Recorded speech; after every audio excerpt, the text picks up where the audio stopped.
I'm kind of homegrown here in West Virginia. I received my Bachelor of Arts in Biology and Chemistry at WVU.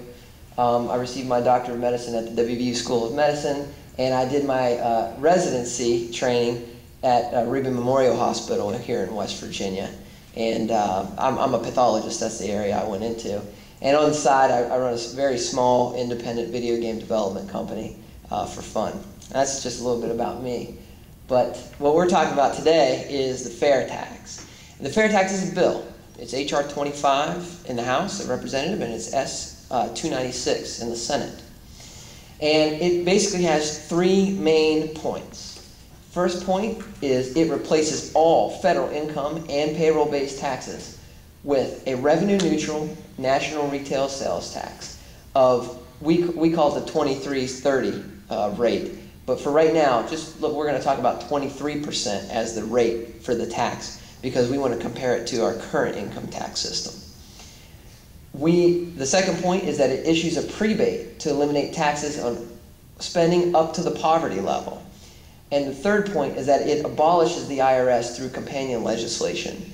The video that was played, I had never seen that particular video before. I felt that it was a little misleading. The fair tax doesn't go through without the 16th Amendment being abolished. I'm not really sure where they got that particular bit of information, but that's incorrect. The fair tax is one bill, and the abolition of the 16th Amendment is a separate bill, but they go together. You can't have one without the other. That's the way the fair tax is written. So that's kind of these kind of statements, while accurate, this is what the bill is all about. Sometimes it can be kind of a little bit hard to grasp. So I thought we'd take a little trip into a fair tax world where the fair tax was passed on January 1st of 2011. And we're going to take a little trip with a couple, Fed Up Smith and his lovely wife. And we're going to take a trip and see what their life would be like under a fair tax without the income tax in 2011. Well, the first thing you're going to notice is Fed Up Smith's paycheck from the Acme Business Corporation here. He's taken home $756. Well, one big difference that you're going to note is that his gross pay and his net pay are exactly the same. The federal income tax withholding, gone. The FICA tax, both the Social Security part and the Medicare part, gone. Fed Up Smith takes home everything that he makes. If you get hired for a job to make $40,000 a year under the fair tax, you make $40,000 a year. That's what you take home. And this is kind of what this is displaying down here. For the year of 2011, he made $39,000, about $40,000. And you can see his total taxes of income were zero. And he takes home his whole paycheck. Compare this to what it would have looked like had the fair tax not passed for 2011. A little bit of difference there. Why is that? Well, his gross pay is exactly the same because he was hired for a job to make $40,000 a year.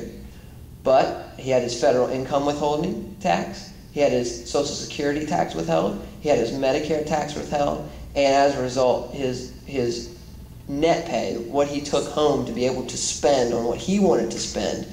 Remember, this was his money to choose what he wanted to do with it. But under the income tax, any income tax system, it's not. And as a result, you can see what over the year would look like. Yes, he was hired for a job for $40,000, but he was forced to pay $10,000 in taxes. And as a result, this is what he had left to spend. I guess at this point, I would choose the fair tax world. I don't know about you guys. But let's take this a little further. It's more than just about paychecks, even though under the fair tax you keep it all. It's also about we have to run our government. And I told you it was a revenue-neutral national retail sales tax of 23%. So the government has to collect taxes somehow. I mean, I do want an army to defend me. And so we do have to give money to our government somehow. And under the fair tax, it's all about spending. So this graph has on this axis, the y-axis, has cumulative spending for our $40,000 a year individual over the year of 2011. So here's the month. So in January, he spent about $4,000. February, from January to February, he spent maybe about $7,000. From January to March, he spent almost $10,000. So it's tracking how much money he is spending throughout the whole year. And at the end of the year, he spends $36,000. Well, under a fair tax, he will have paid in taxes $8,280. You take the amount that he spent, multiply it by the fair tax rate, 0.23, and that's how you get how much tax was collected. But remember, I said there was a second part to the bill, the prebate. Under the prebate, he gets reimbursed for all taxes he pays up to the poverty level. In this case, he's a couple, married couple, and his annual rebate will be about $5,000.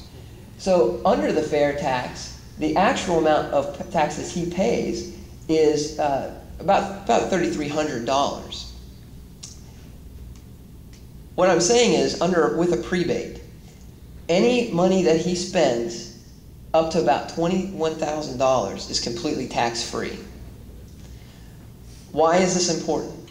Well, let's take a look at two other couples who have distinctly different incomes. The first is a $65,000 a year earner, and the second is a $25,000 a year earner. One's doing pretty well here, and the other one, is what we would consider poor as far as income goes in government standards. And this is, again, the same graph. We still have Fed Up Smith's family here, but we also track the spending of the $65,000 a year couple. They spent about $55,000, and we track the spending of the $25,000 a year couple, and they spent just under $20,000. As a result, the taxes, of course, for the $65,000 a year earner is going to be higher because they spend more. So they will naturally pay more taxes. But you can see that the people who are earning $25,000 a year in this diagram pay zero taxes. Remember, because they're getting the prebate. And so with the fair tax, with the fair tax, we are effectively untaxing the poor with the prebate. Okay?